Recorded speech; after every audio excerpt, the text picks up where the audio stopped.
You tiptoe towards the door while Ivy prattles on. If luck is on your side, she won't hear you. Ivy does not notice you opening the door. You slip out of her room and close the door quietly behind you. You find yourself standing at the end of a tunnel with a flight of stone steps leading downwards. From the floor below, you can hear the sound of barking dogs. There is nowhere to go except down the steps towards the sound. It's a shame you don't have a bone to throw down and distract them with. You reach the bottom and, with your sword drawn, face the two huge black guard dogs, which leap at you, one at a time. You may escape after killing the first guard dog.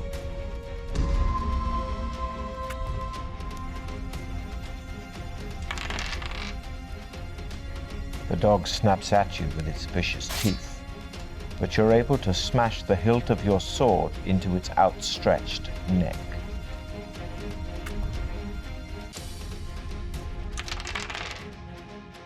Coming at you snarling, you're able to swipe your sword hard, removing part of the dog's tail.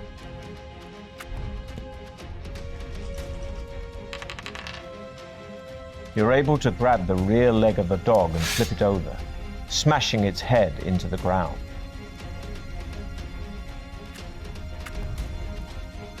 With the first guard dog dealt with, you turn your attention to the second snarling creature.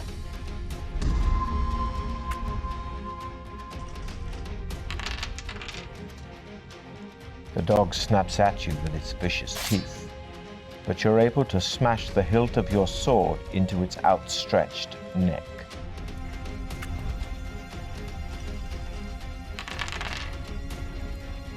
Coming at you snarling, you're able to swipe your sword hard, removing part of the dog's tail.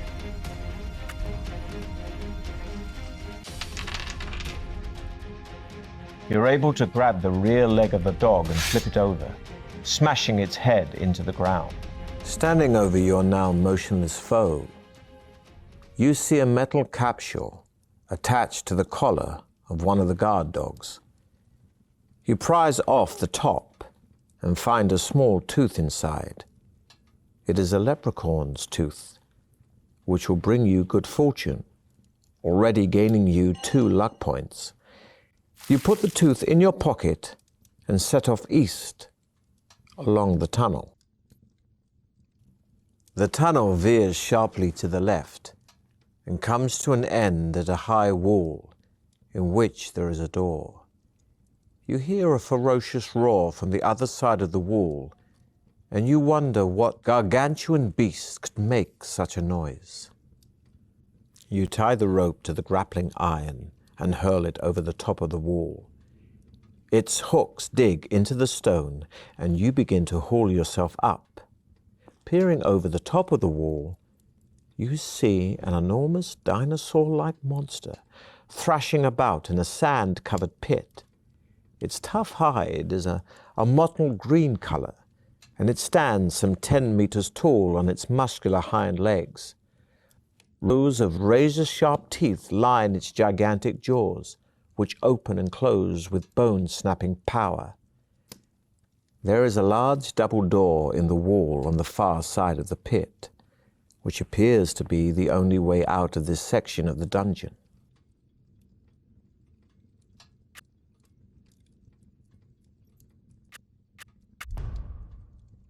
The pit fiend's jaws snap at the monkey charm and pluck it out of the air. Suddenly its jaws spring open again, forced apart by the charm, which has expanded to fill its mouth. While the pit fiend thrashes around in the pit, trying to get rid of the charm, you lower yourself down into the pit to reach the double doors. In its mad rage, the pit fiend tries to crush you against the side of the wall with its massive body. Let's see if luck is on your side here. As the pit fiend slams its body against the wall, You let go of the rope and drop safely to the floor. You run towards the double doors and are relieved to feel them swing open as you push on them. You let them swing shut behind you and head north along the tunnel.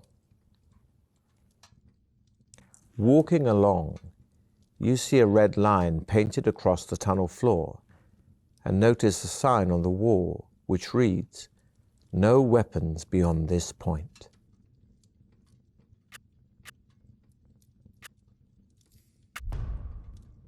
The tunnel leads into a marble-floored hall with pillars rising right up to the ceiling. As you cross the floor, your footsteps echo through the hall. The hairs on the back of your neck start to prickle, and you soon sense unseen eyes watching you. Unknown to you, one of your rivals is hiding behind a pillar. It is the ninja, a deadly assassin dressed in black robes. Without a sound, he steps out from behind the pillar and throws a star-edged disc at your back. Instinctively, an inner voice tells you to duck. But how's your luck? The razor-sharp disc whistles past your head and bites deep into one of the pillars. Turning to face your would-be assassin, you prepare yourself as he advances, his long sword drawn.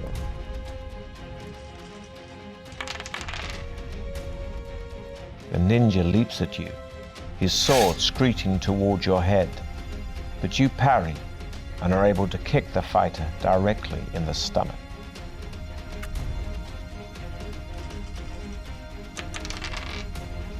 You find a rock lying in the corner and throw it hard toward a pillar where the ninja is hiding.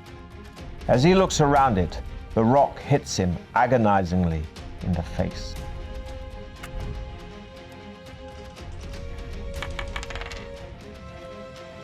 The ninja leaps at you, his sword screeching towards your head. You parry, but his sword bites deep into your arm. You decide to search the ninja and find a cloth bag in the folds of his robes. Inside it is a flask of water, some rice wrapped in a palm leaf, a jar of ointment, and a beautiful diamond.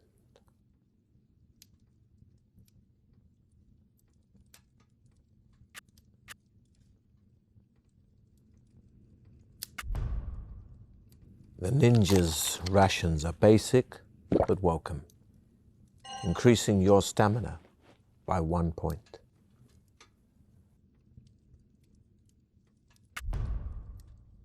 You empty the contents of the jar into your hand and apply them to your wounds.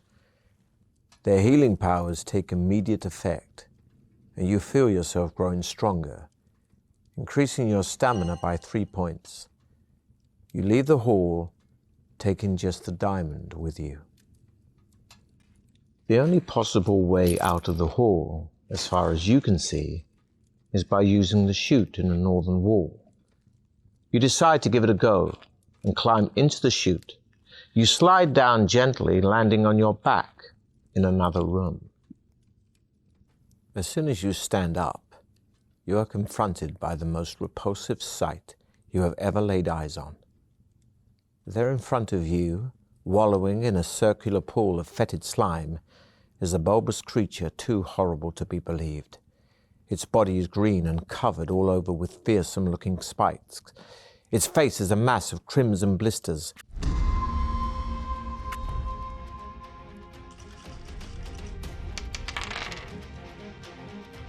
The blood beast's tail whips around you.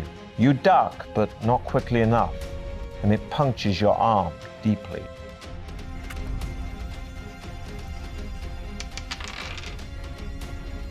Breathing heavily during your fight, you begin to succumb to the toxic gas and fall, cracking your head on the floor.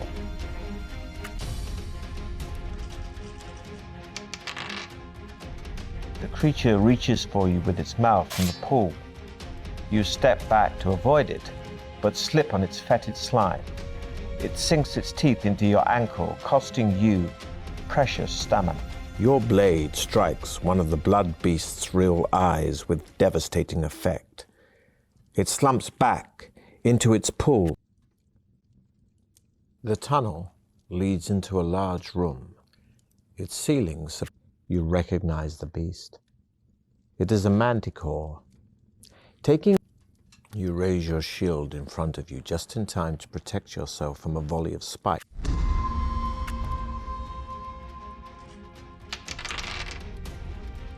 The giant creature whips its spiked tail at you, firing more spikes. You duck and roll, quickly slicing a chunk from its tail, passing close to you.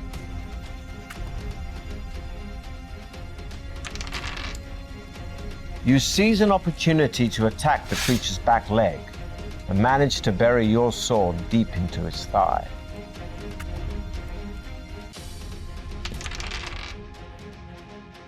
The creature runs directly at you. You move too late, and the creature smashes you onto a wall, costing you valuable stamina. As you are wiping the manticore's blood from your sword, you are surprised to see a small man jump out from behind one of the marble pillars. He is dressed in a tight-fitting green tunic and looks quite harmless, although you are wary of the way he is holding an opaque glass ball with a shimmering green light. "Greetings," he says cheerfully. "My name is Igbot, the gnome, and I am the trial master for your final test. Needless to say, my magical powers are great, so you should not try to attack me. You may have learnt, during your quest, that gems play an essential part in the trial of champions. The iron door in front of you is the victory exit, but there is only one way of opening it. 3 gems have to be put into the lock mechanism in the correct order. Each gem radiates a unique energy, which will trigger the mechanism. If you do it correctly, that is. But first, we need the correct gems. First, you will need an emerald." The gnome shakes his head and says, "I am afraid that you have failed the trial of champions. Baron Succumvit's Deathtrap dungeon will keep its secrets for another year, as you will not be allowed to leave here. You are appointed my servant for the rest of your days to prepare and modify the dungeon for future contestants. Perhaps, in another life, you will succeed."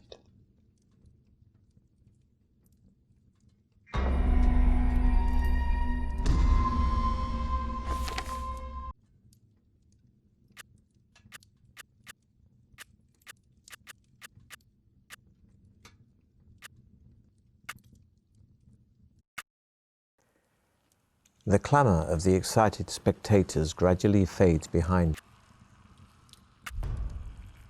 The lid of the box lifts off easily, and inside you find 2 gold.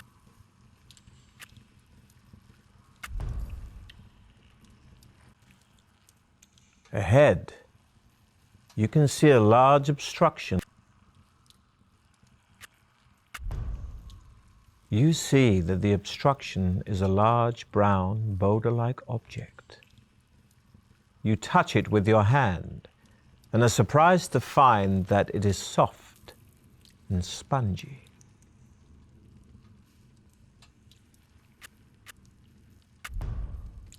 You clamber onto the soft boulder, half expecting to be engulfed.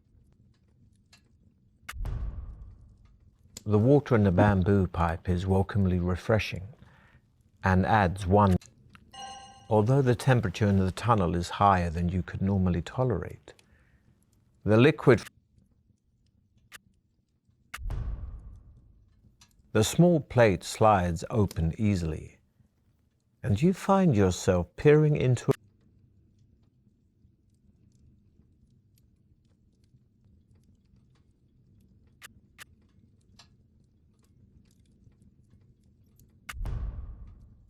The door swings open into the room, and you step back.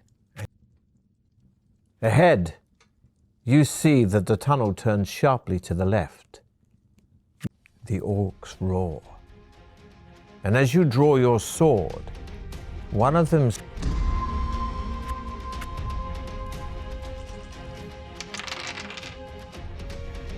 you hurl yourself at your enemy, fists flailing, and land a stunning blow.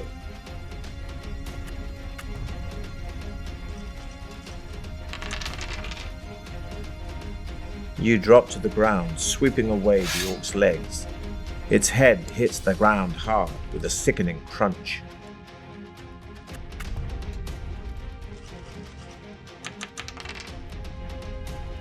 You duck under the orc's morning star, grab it, and ram its head hard into the wall. The first orc slumps lifeless to the floor, so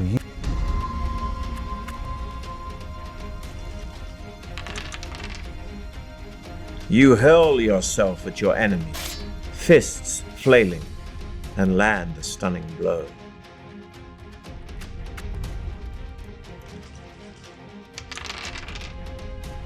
You drop to the ground, sweeping away the orc's legs. Its head hits the ground hard with a sickening crunch.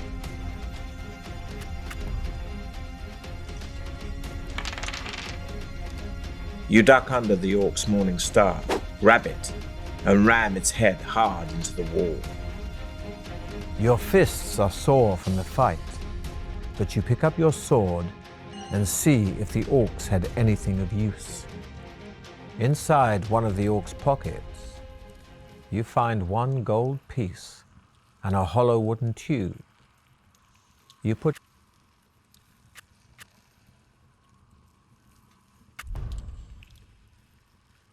the door opens into a large chamber, where you are shocked to see one of your rivals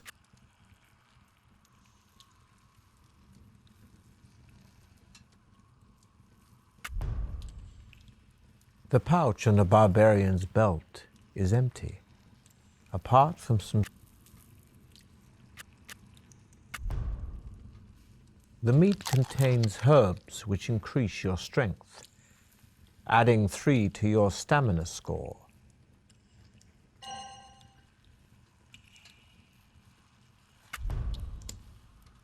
You walk slowly over to the alcove, carefully check.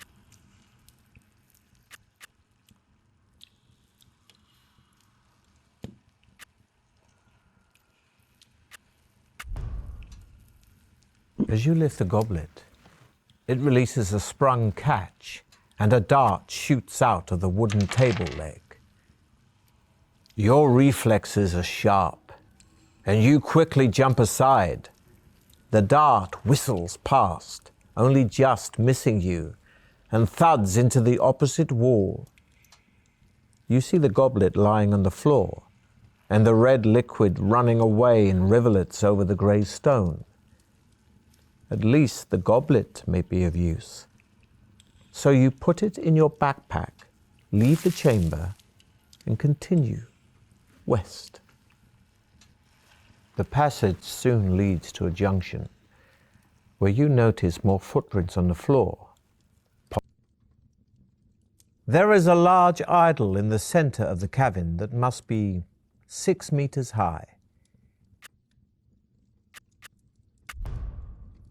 The idol is very smooth and will be difficult to climb, but the rope you found earlier will help here, and you make it into a lasso. You whirl the rope above your head and throw it up at the idol, smiling happily as it lands around its neck. You then tighten the noose and start to climb, hauling yourself up the rope. You are soon at the top of the idol, sitting on the bridge of its nose and holding on to the rope. You draw your sword and wonder which jeweled eye to prize out first.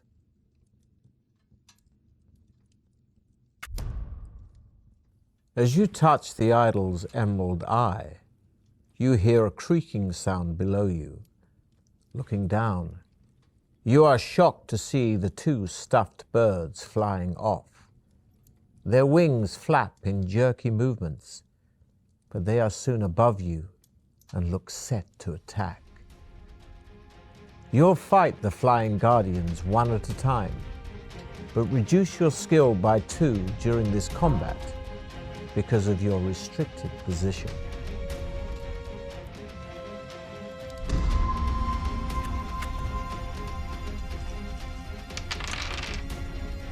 The guardian snaps at you with its vicious beak, but you're able to smash the hilt of your sword into its outstretched neck.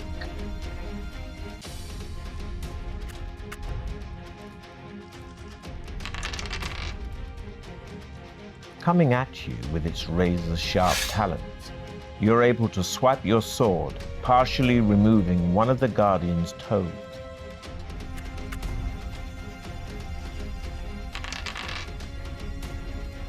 You're able to grab the wing of the guardian and send it crashing into the idol.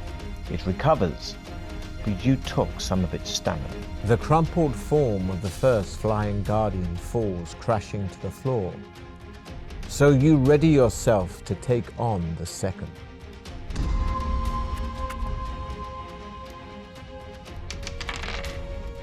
Clawing at your leg with its talons, the guardian rips away a chunk of your stamina.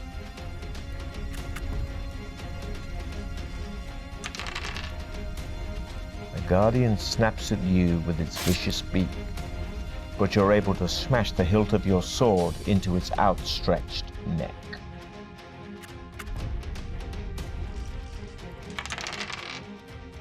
Coming at you with its razor-sharp talons, you're able to swipe your sword, partially removing one of the guardian's toes. Your final swipe dispatches the second flying guardian. You look down and see the crumpled bodies of the 2 flying guardians lying motionless on the floor. You start to prise out the idol's emerald eye with the tip of your sword. At last it comes free, and you are surprised by its weight when it falls into your hand. Hoping it may be of use later, you put it in your backpack.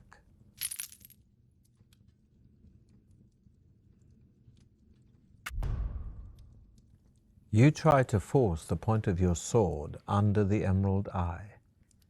Much to your surprise, the emerald shatters on contact, releasing a jet of poisonous gas straight into your face. The gas knocks you out, and you release the rope, bouncing down the idol and crashing onto the stone floor. Your adventure ends here.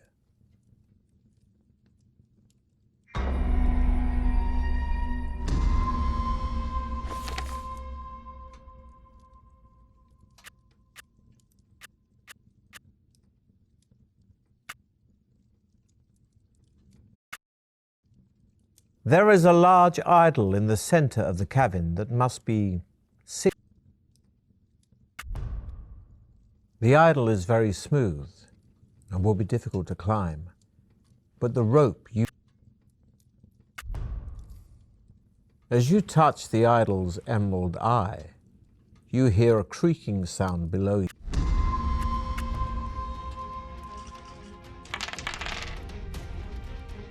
The guardian snaps at you with its vicious beak, but you're able to smash the hilt of your sword into its outstretched neck.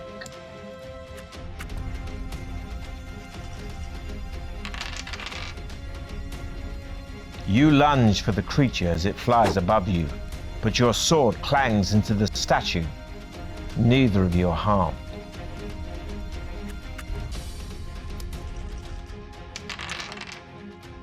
Coming at you with its razor-sharp talons, you're able to swipe your sword, partially removing one of the guardian's toes. The crumpled form of the first flying guardian falls crashing to the floor.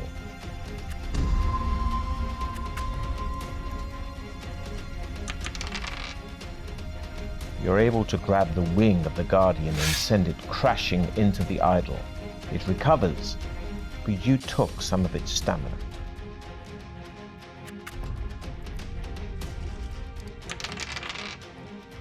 guardian snaps at you with its vicious beak, but you're able to smash the hilt of your sword into its outstretched neck.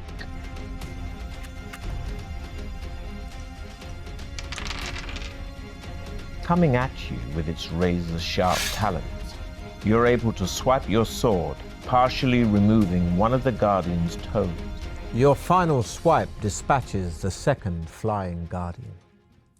You look down and see the crumpled bodies of the two flying guardians lying.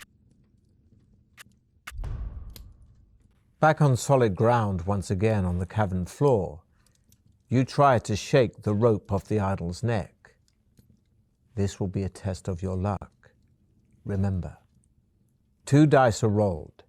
Equal to or less than your current luck score, you'll have been lucky. Higher than your current luck score, you have been unlucky. Despite all your efforts, you cannot get the lasso off the idol's neck. Finally, you give up and abandon it to whoever may come after you. There is nothing else of interest in the cavern, so you walk over to the northern wall and enter the tunnel. Not much farther down the tunnel, you come to a closed door on your left.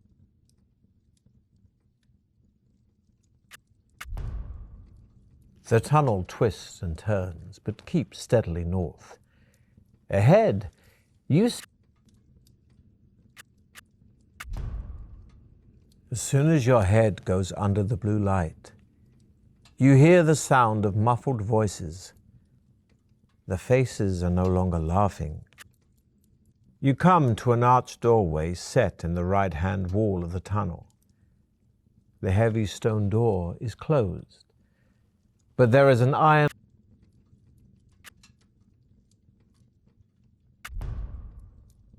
The tunnel ends shortly at a junction. Looking left and right,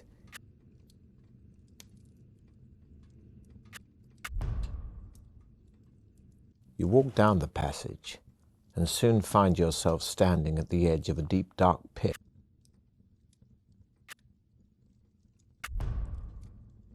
Taking a step forward, you leap towards the edge of the pit. How lucky are you feeling? Rolling equal to or less than your luck score means you've been lucky. Your armor and sword weigh you down more than you think. In the mid-air, you realize with horror that you are not going to reach the other side of the pit. You crash into the side of the pit, some 2 meters below the rim, and tumble head over heels to the bottom. You land heavily on your back, but luckily your backpack cushions your fall, only cost. The tunnel makes a sudden left turn and continues north, as far as you can see.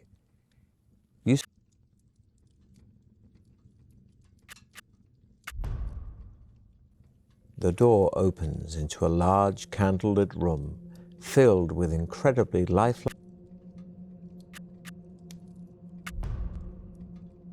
The old man points at one of the statues, and you recognize it immediately.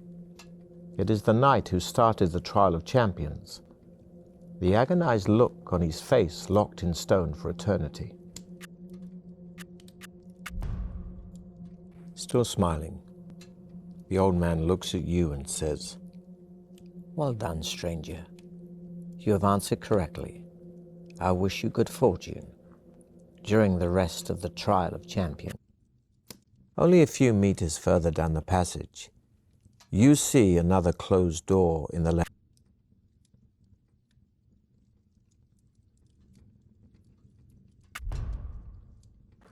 The door opens into a large room. Looking around,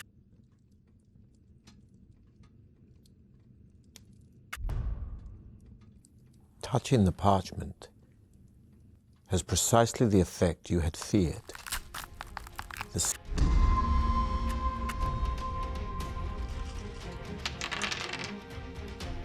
You raise your sword to parry the skeleton's attack, but it knocks your sword aside and lands a painful blow.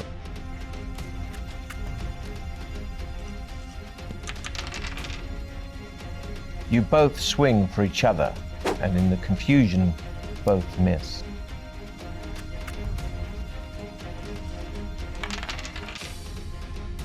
The skeleton is strong, but slow. You swing your sword, which smashes into its leg. Once again you reach for the parchment, only this time lying at the back of the alcove are some steps leading down into a cellar.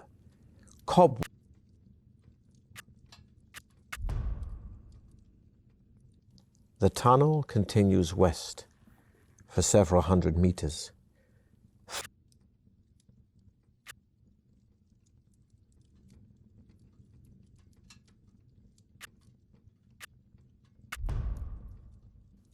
You throw the trapdoor open and run up the steps into a bright, lantern-lit room.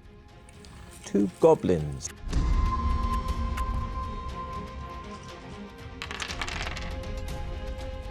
You hurl yourself at your enemy, fists flailing, and land a stunning blow.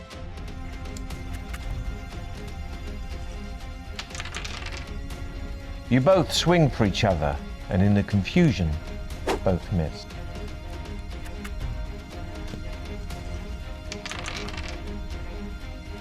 You thrust your sword, and you clearly damage the creature.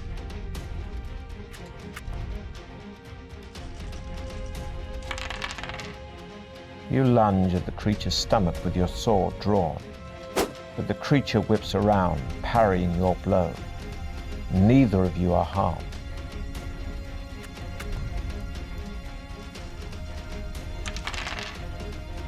Your enemy is strong, but slow, and screams in pain as your sword sinks into his leg. Triumphant in one of your toughest battles to date, you see that the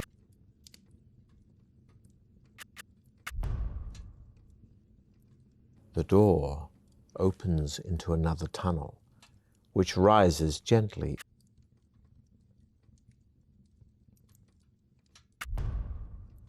You enter a room in which a man in tattered clothing is standing chained to the wall by his left arm. You step up to the frightened man and cleave the chain with your sword. There is an open pipe in the right-hand wall, about a meter. The pipe is wet and slimy, but you crawl on into the dank darkness, slithering and sliding. Removing the box lid by the light of the tunnel, you find there is a new branch in the tunnel on your left, and ahead you see 2 bodies lying on the floor.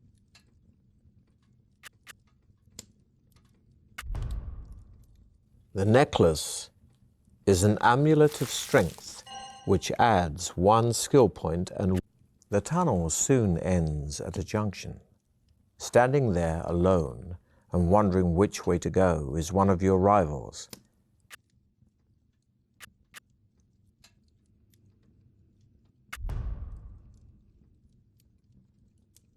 Although you are slightly uneasy in each other's company, knowing that there can only be one,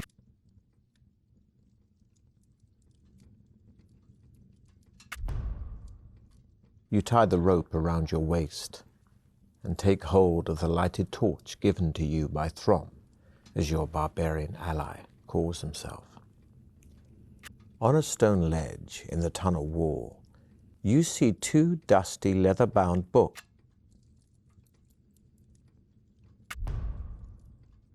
As you open the book, it immediately begins to disintegrate. The book pages are sealed together, but a small hole has been cut out in the middle of them, just large enough to... The liquid is a magical potion that will enable you to detect hidden, setting off You continue your journey north with Throm. The tunnel turns sharply to the right, continuing east for as far as you can see.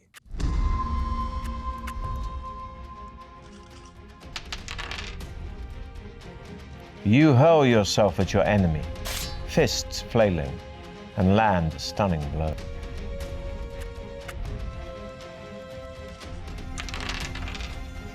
You drop to the ground, sweeping away the troll's legs. It howls as its head hits the hard ground.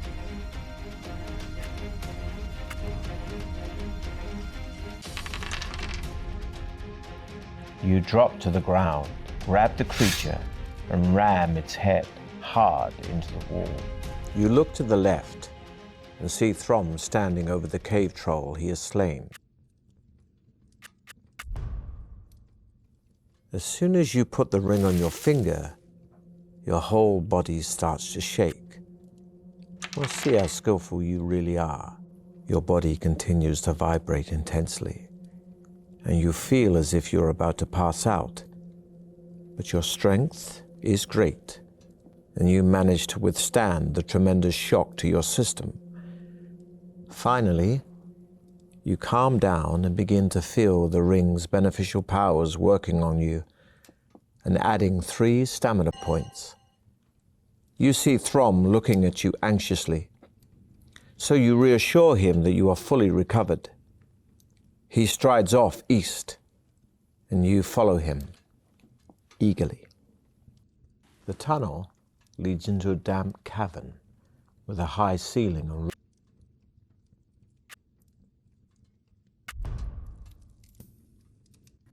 the tunnel ends at a large oak door. Throm wastes no time.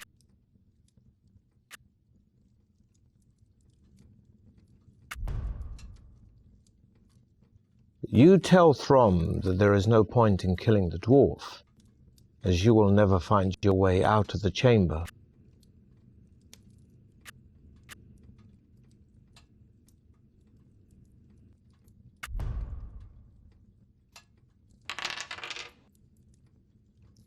The dwarf congratulates you for guessing correctly. He tells you that you must now progress to the second stage of the test. He reaches for a wicker basket and tells you that a snake is held within it. He tips the basket over, and the snake drops onto the floor. It is a cobra, and it rears up in the air, ready to strike. The dwarf tells you that he wishes to test your reactions. Barehanded, you must grasp the cobra below its head, avoiding its deadly fangs. You crouch down on the floor, tensing yourself for the moment to seize it. This will be a tough test of your skill.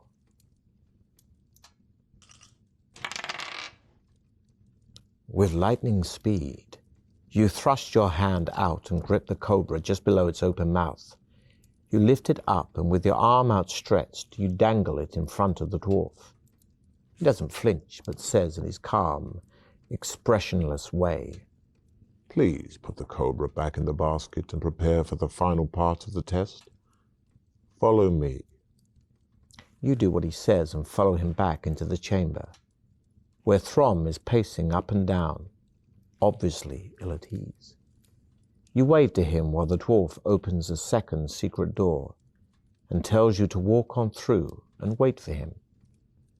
Again you comply, and you find yourself in another circular room, although this one resembles a small arena. The floor is covered with sand, and a small balcony runs around the arena wall. Opposite the secret entrance you came in through is an ominous-looking wooden door. Suddenly you hear a shout, and you look up to see the smiling dwarf standing on the balcony. He throws 2 pieces of paper down to you. On one of them, the words, "No crop is," are written. On the other, "Ruin Moat." In his ever-calm voice, he says, If you rearrange the letters of the words, you will find the names of 2 creatures. You may choose which one to fight in my arena of death. Can you identify the creature by rearranging the letters? You call out to the dwarf that you are ready to fight the Minotaur. The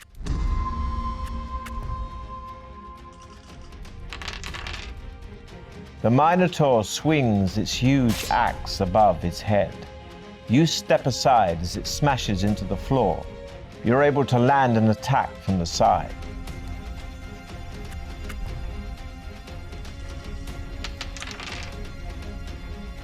Your speed is improving. You run directly at the Minotaur and slice at its leg as you run by.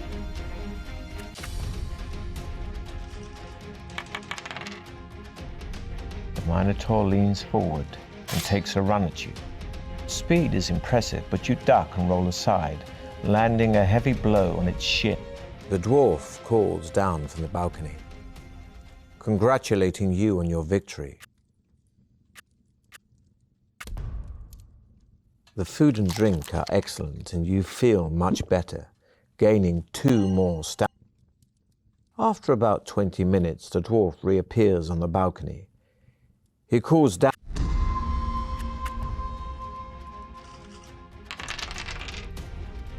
Throm swings at your head. Thankfully, you duck just in time.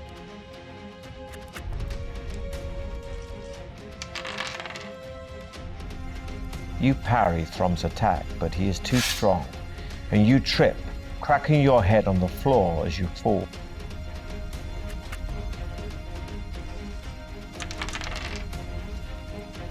You hurl yourself at Throm, fists flailing, and land a stunning blow on his chin. Exhausted by your long duel, you fall to your knees as you stare at Throm's still body.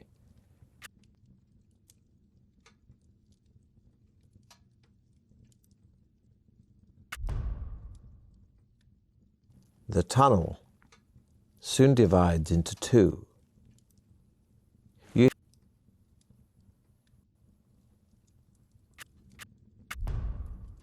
There is a large panel of glass in the left-hand wall of the tunnel. Through it,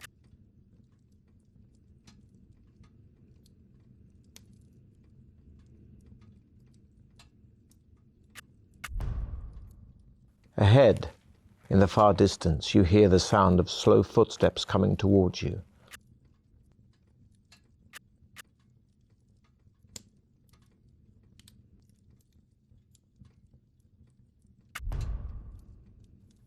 A crippled man with shackled feet shuffles into sight, carrying a wooden tray laden with...